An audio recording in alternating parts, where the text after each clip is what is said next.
Kai lift ಮಾಡಿ ಏನೋ ಒಂದು ಮಾಡಿ. Okay. Thank you for joining us. No, my pleasure. Absolutely my pleasure. It's a program that we have sort of been looking forward to and sort of trying to get small businesses to come and interact with industry and see what the next path is, you know. And the reason your talk was sort of, people sort of had a lot of takeaways from it is because, of course, the buzzwords are there, venture capital, software, digitization, startups, all these things are there. So we'll sort of go over all of that. We are in a university, so I thought maybe we can sort of start with... And a beautiful one, I should say. Right, yes, sir. So we thought we'll start from your university days. You know, what did you have venture capital in mind? Did you, whatever you're doing now, did you have all those things in mind, or did you just go with an open mind and sort of... just if you can sort of speak a little about your university days. Sure. What interested you and sort of... Sure. So when I started in UVC, I know there was really no visibility on startups or any such thing, right? It was the only goal was, get a good degree, do well, study well, and then get a job after that, or go do masters after that, right? So those are the only thoughts. There was really no VCs at all in India. The VCs didn't exist till late 90s or early 2000s. Right. So there was no scope for that. And after having worked here, even when I went to Virginia Tech to do my masters, startups, Virginia Tech was in Blacksburg, right? So there was really no exposure to startups. Not that you're in Valley or Boston or whatever. So there's hardly any exposure to startups. So again, the thought was just do something good and get into a good company. Thought of startups started only after you moved to Boston, because you started seeing entrepreneurs, started reading stories. Right. Unfortunately, unlike kids today, at that time there was no internet also, right? Absolutely. So it was, browser Mosaic came in early 90s. Right. That is after I graduated. So like I said in my talk, there's no democratization of information. So really, in Blacksburg, there's no exposure. Hardly any startups were coming out of Blacksburg. So that really became passion only in 1994-95, once I had 3-4 years of work experience in the US. And then it started taking, really good shape, and that's when I thought, entrepreneurship is good fun, and that's how the journey started. But they started doing startups in 97. And went all the way till 2015, at which point I started the fund. To me, even the fund, I look like an entrepreneur, although it is truly not. I would rather position myself more in my own head as an entrepreneur as opposed to a fund manager. But at the end of the day, I am a fund manager, and I should suck up to it and say, that's what I do. But people say that about you, sir. People say that, is it that the approach you come with, is that why they call you an entrepreneur? Is it the fact that you can sort of sympathize with their problems better, or is it just, it's a VC fund, so for you it's cutthroat and you're looking at profits, it's obvious. But what is it that people see in you that they call you an entrepreneur/investor? What is that? So I think it's our approach, right? And the fact that we invest in pre-revenue companies, that makes a huge difference. So you cannot walk into a growth company and try and be an entrepreneur, because then there's a more structured approach, scale approach, and so on and so forth. But at the stage we come in Ideaspring, we come in with the intention of working very closely with entrepreneurs. We want to be their partners. We know we can't take on operational roles, but we absolutely want to be their partners.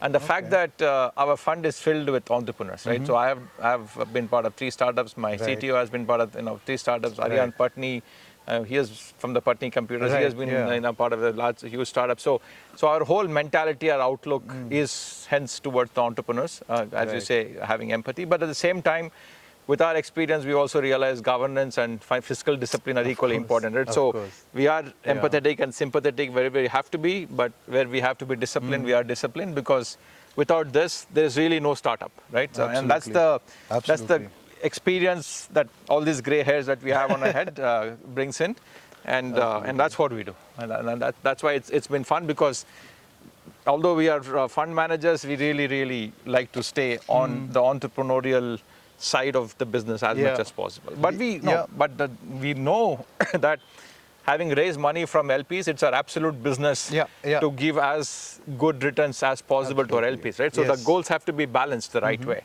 Some people might say there's no balancing, but we believe there's a balancing act that can be done. So we hence not only encourage our entrepreneurs to give us the best results and work with them closely and be sympathetic to them, but we also know we get returns only when entrepreneurs LPs get return when the entrepreneurs gives us the return. So we have to do everything possible to make the entrepreneur successful. It's all about the balance. It's all about it is. Another reason why we have such experts, as they say, and also who come with experience, is that you would have seen business cycles, which are sort of which take you up and down, and you would have sort of experienced it with it. And of course, we have to mention COVID, which sort of broke possibly a business cycle, and sort of has the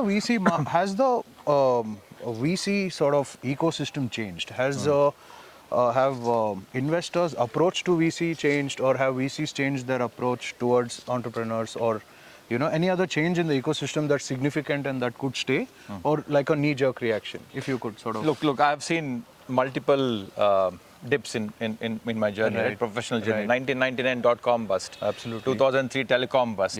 2008 housing bust. Bubble, followed by financial bust. And 2000 and then you had 2014-15. There's another correction in the Indian market because the private equity guys were not making money. There's another correction, and then came COVID, right? So obviously there's the change. Then, like I said in my talk, there's only one thing that's constant is change. And then the outlook of investors, what they want from VCs, how VCs look at entrepreneurs. It's all a journey.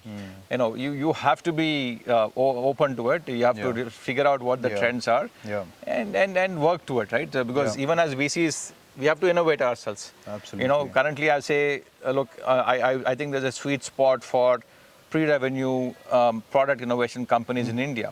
10 years down the road, this trend might not be there. It might be something else. Right. And the life sciences might become big.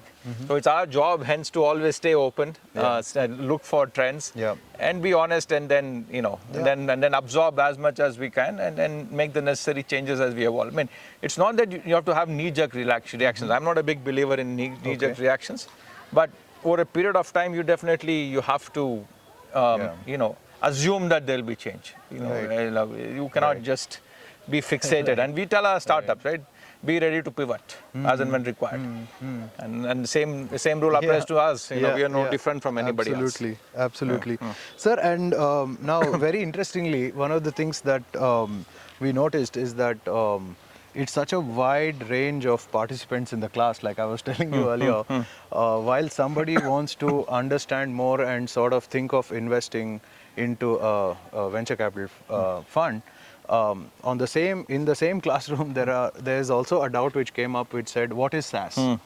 Like if you could sort of just talk about SaaS, like what do you see in a company? I mean, of course there are a lot of software as a service companies, and you are sort of known for identifying what is the uniqueness of a particular product or of the entrepreneur. Correct. So if you can sort of just talk a little about that, about what is it that you see in an investor, or what is it that is setting SaaS companies apart even now in 22? Sure.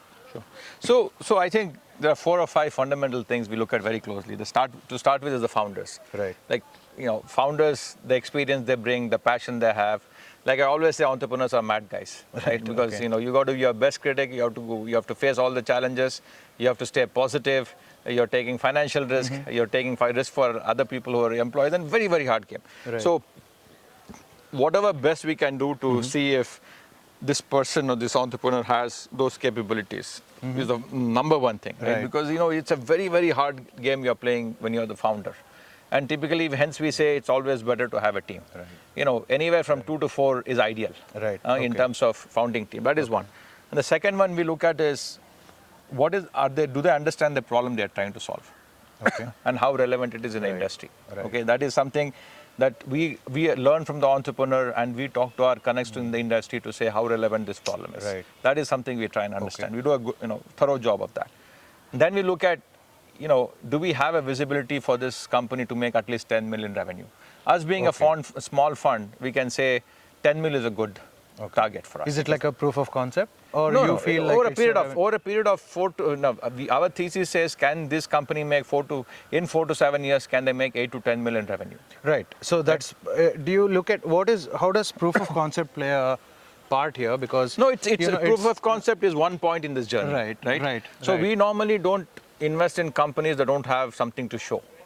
We come in post either them having developed the product or post having conversations with customers, right? Right. So we don't invest when there's no product to be Pre-revenue or no, pre-revenue is okay. Okay. So they might be in pilot, they might be in POC, but then they might not be making revenues, but there's a product that we can see. Got it. Right? They have implemented a product. Because for the amount of money that we give, it's very hard to say, all right, you guys start from scratch. Right. So typically in the entrepreneurs that we invest in, they have done about a year's worth of work to bring some product to the market. Okay. Right? And finally, we are very, very tech conscious. Right. Is there a differentiator in terms of technology, the way they've built the product?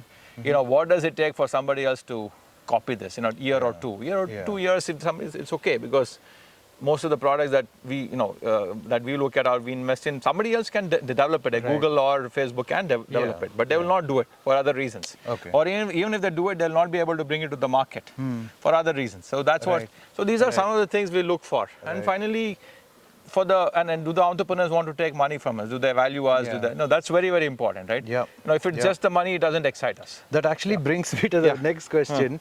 So you've been on the board of many companies, right? Is that your requirement? Do you focus on a board seat? And if you do, is it because you're conscious of the decisions that are being taken? Are you sort of, or is it just like in class you mentioned that, every day is a new challenge and I get to sort of, tell us a bit about that and your journey as part of a board member and why a board member is key to a startup. Like what is it that a board member can bring and, So I think investors can add value even without bringing a board member, right? Because add value in the sense, company cannot take many decisions without consulting the investors, because that's how the definitives are built. Right. So like whether they want to raise money or they want to sell, they have to come back and get the approval from the investor. So that way discovered. The reason we want to get onto the board is multifold. One is we are telling the entrepreneur we are putting our neck on the line, because being on the board, you're taking liabilities also, right? Number one. Yeah. Number two, for me, being on the board doesn't mean that you just show up for board meetings. Right. I am talking to all my entrepreneurs on a weekly basis. I call them and say hello every week. Okay. Right? Okay. Just to understand the pain they're going through, anything they want to discuss, whatever.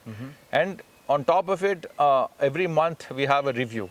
Right. Management review. And one of those management review becomes a board meeting. So I'm not a big believer in just having a board meeting, because I always believe you should have the pulse of the company at any point of time, not necessarily in the board meetings. Absolutely. If it's a product issue, why is it? If it's a sales issue, why it is? If it's a marketing issue, why it is? Do you get time to be this hands-on, sir, on all So that's why what we do is, at any point of time, we are, our goal is to be with the company to do this level of involvement till they get to 1 million revenue. So at any point of time, we are hence only working this closely with only 4 to 6 companies. That's why we invest in only 4 to 5 companies a year. Okay. Right? Okay. Obviously, but you can't want to be hands-on. No, we want to be. That is what we tell. We tell our startups, we are with you all the way for 12 to 18 months till you get the next round. After you get the next round, the next set of investors come and they'll start adding value, right? Because after some time, we also start to stagnate.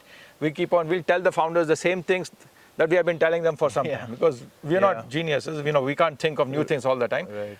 So we want the new set of investors who come in to add more value to the company. Right. And we are in the journey. We still continue our board positions or whatever, but to your question on involvement, no, we will not be involved as deeply post them hitting 1 million, right? Because they have to build the team, they have to trust their team. It is not the founders anymore. They have a management team with them. Those guys will want to add value. And then what is your job? Trying to push them, right? Because we are playing multiple roles on product marketing, product messaging, when the founders don't have the management team yet. Once they raise the round, once they get their management team, they have the next round of investors. The value value add that we can bring diminishes, correct. Right? It reaches a point. Diminishing returns. So why would you want to spend more time and go give it to some other company, right? So that's why we believe beyond a certain point, you should know when to get out. Okay. In terms of help. So speaking of which, we are in 22, we are just the financial year is kicked off, and 21 was such a breakthrough year for just fundraising generally, venture capital and private equity.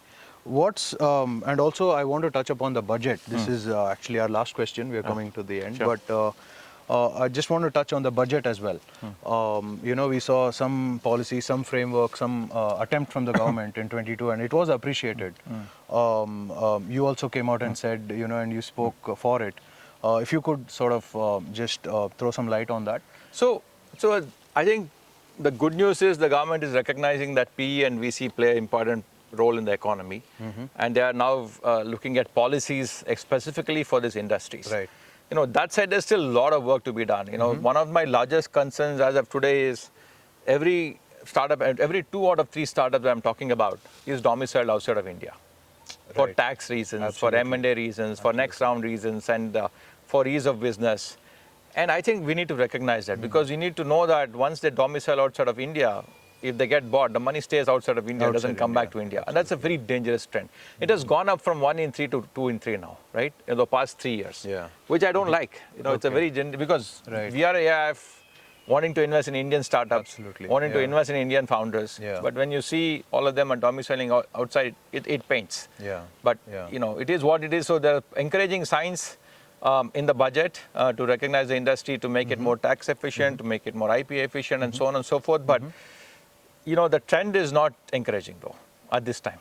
Yeah, the trend is, at least in the product innovation, we are seeing more and more startups domiciling outside, and we need to fix that. So we have to work with the government more to fix that. And a quick thought on talent, sir. Like that's one of the, again, the buzzwords or the keywords that people are talking about, that Indian talent to retain in India. And while we are seeing so many startups by Indians, there's also a thought that sometimes people don't value talent, and at some point that they get a hit. No, I think people are valuing talent. It's just that across the world, talent is a premium. Not necessarily in India. You go look at Raleigh, you look at Boston, look at New York. Talent is always a premium. What has happened in the past 6 months is the salaries have gone out of toss. It's like out, it's out of the ballpark now. And then startups are finding very hard to afford it because a few large MNCs and few startups that raise a lot of money that have given huge amounts of salaries and incentives to hire people. And now startups are finding it very hard to hence hire the talent, because they can't afford it. So startups are raising, guys who haven't raised a whole lot of money. They don't have the ability to pay the salaries, right? So that's where we are getting hit. So I think. Do you see that trend changing sometime? I hope to God it does. Otherwise we are in trouble. But talking in the industry, people say there will be a correction. And I hope there is one soon. For the sake of our startups. Right, sir. So it seems like the startup world is filled with people like you, and thank you for coming, and thank you for encouraging all our participants. My pleasure. My pleasure. I hope more and more people start investing in startups through funds directly, whatever, because to me this is the future, and it's the most exciting and innovative journey that one can take. So last question about Ideaspring. Please tell us what your vision is, and how have you entered the financial year? What is in store for you? Look, like I said, we have 2 goals. One is invest in early stage startups and do our whatever small part we can play to position India as a product capital in the world, and we work with all the other ecosystem players to make this happen. And second one, we are going and getting money from our LPs, limited partners, and it's our absolute responsibility to do our best to give the best returns. So we have 2 goals in our head, and we'll do our best. We have invested in 16 companies in Fund 1, in Fund 2, which we're almost closing now. We already have given invested in 1 and given term sheet for other 3. So it's going well. Very, very optimistic about where we are in India today and what Ideaspring can do. And time will tell. Another 3-4 years when we have the next conversation. Definitely, sir. Definitely. Thank you very much. Thanks for joining us. Thanks. Thank you. Thanks.